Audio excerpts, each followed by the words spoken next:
Self-love is one of those things that's talked about all the time. As a matter of fact, Saturday Night Live used to make a joke about it. They used to do these funny little parodies of this guy, Stuart Smalley. Do you remember him?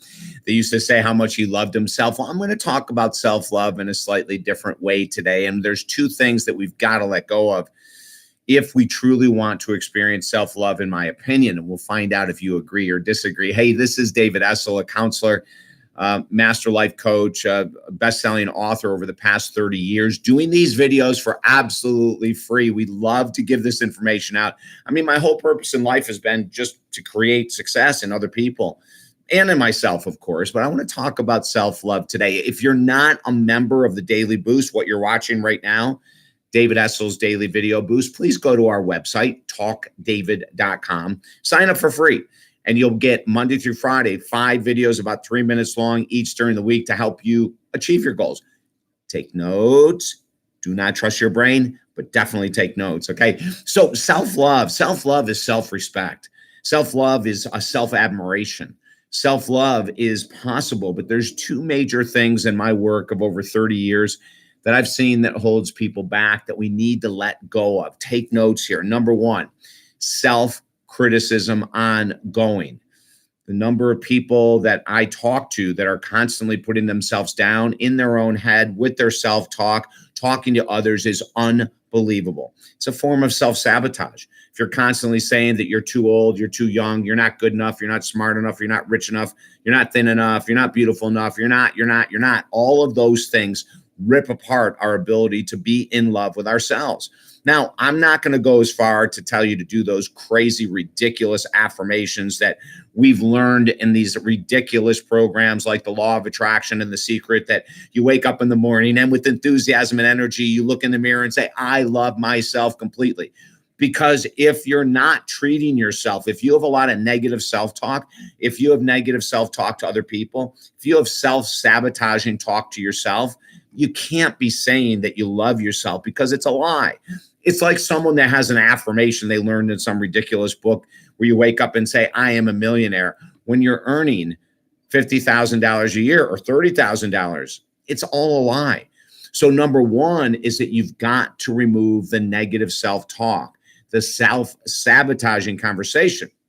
Now, with a lot of people, that means you're going to have to start asking people, hey, and I mean this sincerely, what are the words I say to you that could be limiting to my growth? How do I talk about myself that could be limiting to my growth? What are the words I use? Self-deprecating humor, very cute. But when you do it all the time, very sabotaging. So find from someone who knows you really well and ask them to help you create a list of the things that you're saying to the outside world that are holding you back in life. I'm not smart enough. I remember when I was early in my career in 1980, I had gotten out of college, had played basketball at a Division I school for several years. I looked at myself as a jock. I got into the fitness industry. I was in sports psychology, working with athletes all the time. And my self-talk was, I am not a creative person. People have been telling me for years, God, you've had so many experiences in life. Why don't you write a book? I would always say the same thing. I'm not creative. That's for creative people to do. My limiting self-talk held me back until I was 30. And then I just wrote a damn book. And now we have 10 more. So that's number 1. We got to get rid of the self-talk. But first, you got to find out what that negatives or those negative words and phrases we're using, right? And then say the word cancel. Every time you say it, say the word cancel. The second thing we need to let go of, that many people struggle with, that is the exact opposite of self-love for most of us, is alcohol. I know, is that crazy? The number of clients that I work with that struggle with alcohol is off the charts. Now, a lot of them don't want to change. And they'll say, I want you to help me grow my business. And yes, I know I've got a problem. I drink a little bit too much on weekends, or I drink too much on Fridays and Wednesdays, or, Thursdays are always hell because Wednesdays I go out with my girlfriends or my guy friends.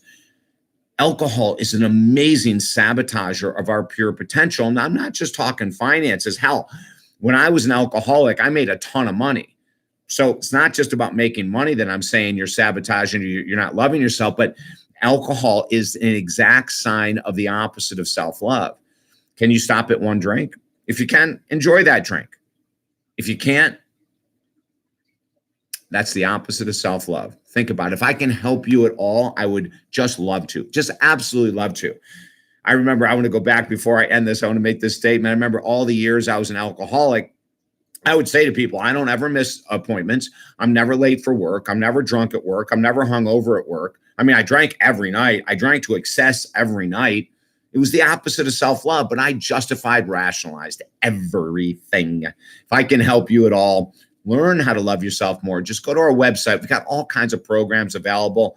And when you find what you want, just send us an email saying, hey, I want to work with David for 8 or 10 weeks. And because you watch this video, mention the video, we'll take $200 off, okay? Everything is at talkdavid.com. Learn how to slow down and love yourself more today. Have a great day.